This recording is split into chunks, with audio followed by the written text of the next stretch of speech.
Hello mga animal, for today's video. So, dito na naman yung isang gabi kung saan si Madet ay nanghahagad para kumain sa labas.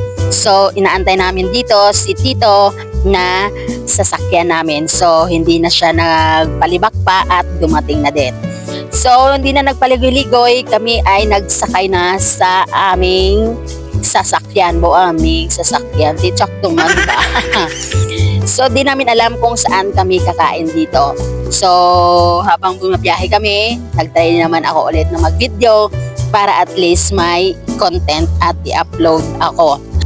Doon daw muna kami manyapon sa bagong kainan sa Sara. At ito na nga yung Nick's Chicken and Asal and Seafood Restaurant. So, pagdating namin dyan, ang daming tao. No, ang daming tao na nagdi-dinner din dyan.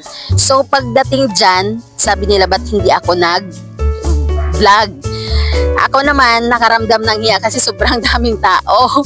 Parang nakaramdam ako ng kaba. Ang hirap pala pag, ganyang sitwasyon na kunwari, okay lang na mag-vlog kahit maraming tao.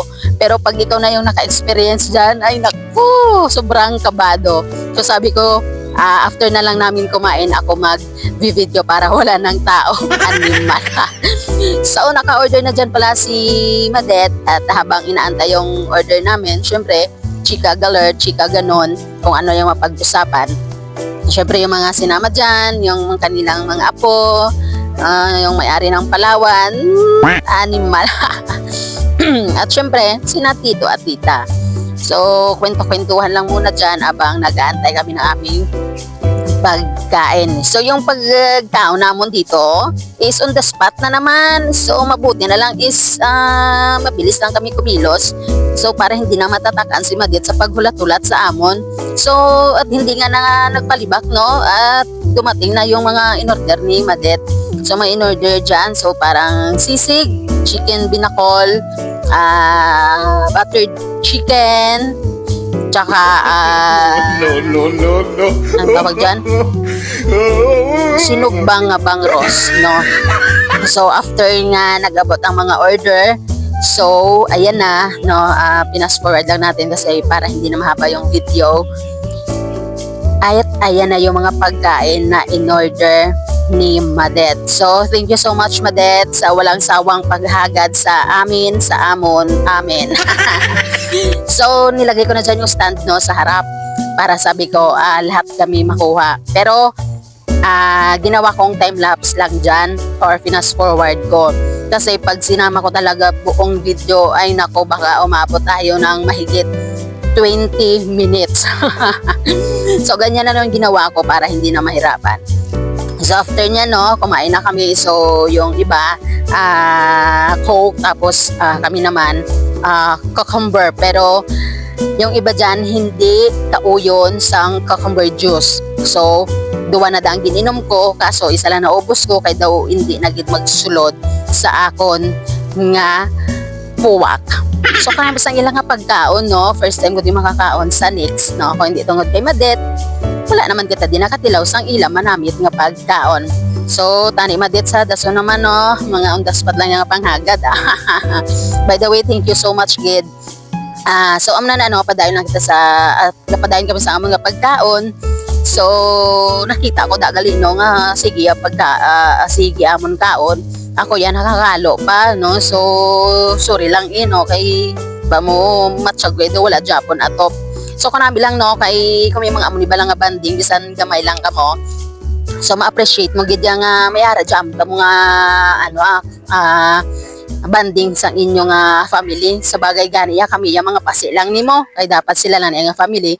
Siyempre, kay lablab kami ni Madet, siyempre, ginahagad naman kami perme.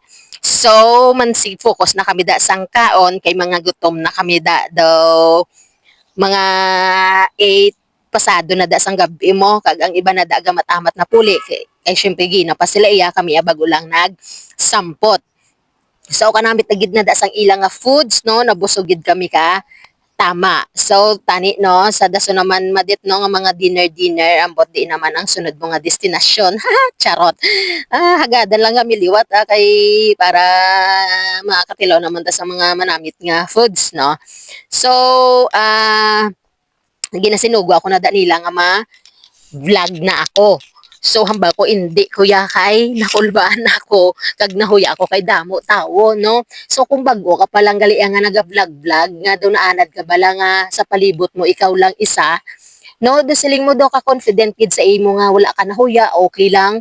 Pero sa tuod lang gali kung ara ka na sa public area like sa amo sinino nga kalan-an o restaurant tapos nga do confident ka nga ma-vlog ka gid ay about Diyos ko maabot gid ya sa point nga mahihiya ikaw magharap sa mga tao at makakaramdam ka ng kaba as in proven and tested gid ya sa ako no pero sa iba niya mga vloggers yang anad na so mga anad na sila ya mga kabala na gina sila ya wala na mga huya-huya so ako ya syempre gi-adjust pa ko Japon kay hindi ko ya sanay nga ano bala maatubang sa kadaman nga tawo nga may gatulok kay bala mo may stage fright kuya ba stage fright pero sa tuod amo gid na yan nakulbaan gid ako ya nga amo na kapin pa ko maghambal wala na ako kabalo kung anong ipanghambal ko ga mental block ako so dapat ya guro may script gid ako nga dalon animal charot pero tuod amo gid na ya nakulbaan gid ako ya kag nakabatsa gid ako sang kulba nga amo ni gali hamba ko amo ni gali ang feeling no nga ma-vlog ka sa kadamo tawo hamba ko sige lang sa padayon ko ni nga padayon nga kuan ba si mag 100% man ang confident ko nga hindi na mahuya mag-atubang sa tawo no so amo na ni danay kay bag-o pa lang tayo sa industry nga baw industry bago pa lang tayo sa amo ni nga pag-vlog-vlog. Kaya syempre ang mga content kaya mga hugot no ari ko diya sa daan permi sa mga kasiutan. So may peace of mind kuya kag kalinong no mabatian mo mga huni sa mga pispis, huni sang mga ido o kag kung ano pa da nga mga kasapatan. So syempre confident gid kuya nga maghurahambal no. So tani no sa dason ko nga vlog bo tani hindi na ako pagkulbaan at hindi na ako mahiya sa pagharap sa mga tao. Animal. So after dyan, no, after namin kumain, no, ginpamutos na daan namon ang mga tulan kay ipakaon sa ido nila. Kag ang iban nga wala namon naubos gin take out kay syempre dalon man nila sa ilang bugtong nga bata. So after dira no, nag-amat-amat na kami gwa kay si Tito gaamat-amat naman na da pagwa. Excuse gamat-amat naman na pagwasang salakyan.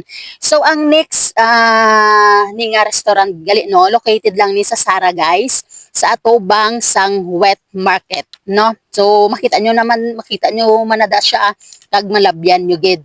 So amo na ni siya nang mapuli na kami kay gabi na do mga past 9 na din no something amo sinadi ang oras so padanyo lang ako guys nga suportaran ang akon nga page kag syempre sa main profile ko kay dira ako permi ga-upload kag syempre ga-upload man ako sa akon nga page so i-upload ko di ang ganap sang akon nga pag-vlog so lantawan nyo lang ang akon nga ginhimo so do ko ladlawan gid kay nag-vlog ako wala na sang tawo so salamat sa suporta liwat halong kita tanan, halong kamo, padayon nyo ako nga suportaran.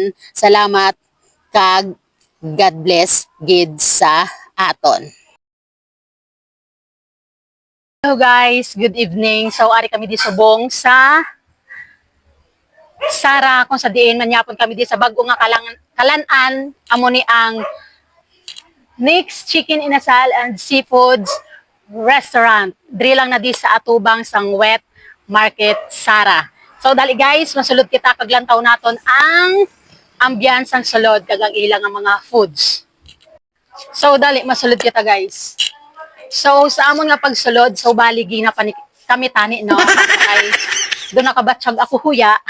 Wala ako ani nag-vlog. So ginpatapos ko lang ani ang mga tao kag magsugod sang aton nga venue. So amo ni siya guys, makita niyo no. Amo ni siya ang venue sa sulod sang restaurant nga Nick's. So may ari man diri sa kilid. Kag diri guys makita nyo man na di sa sulod, may ari man na di nga kalanan. So pwede gid kamo guys nga pili, pwede sa pang date, friends, family, pwede gid na di. Kag proven and tested guys, manamit ang ilang foods kag kanang isang mga staff nila kay kabuot. So bali mag-order ka mo di gali guys. Muna di siya no.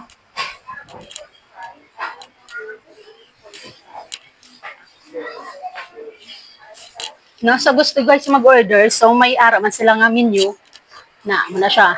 Focus na pwede man kamo di kapili, no. Kag nami gid ang ila din nga mga staff kay kabuot. Syempre, ang aton man nga cashier si ma'am, no, i-flex ta lang no ka muna siyang sa cashier no. So guys, inigid kamo di magduwa-duwa ka namin sa ilang foods, kanami sa ilang ambience day, pwede gid sa magpamilya, mag-date day. So kadtuin nyo na kag pamatod eh. So, ano na guys, so, hapon ako. Bye-bye.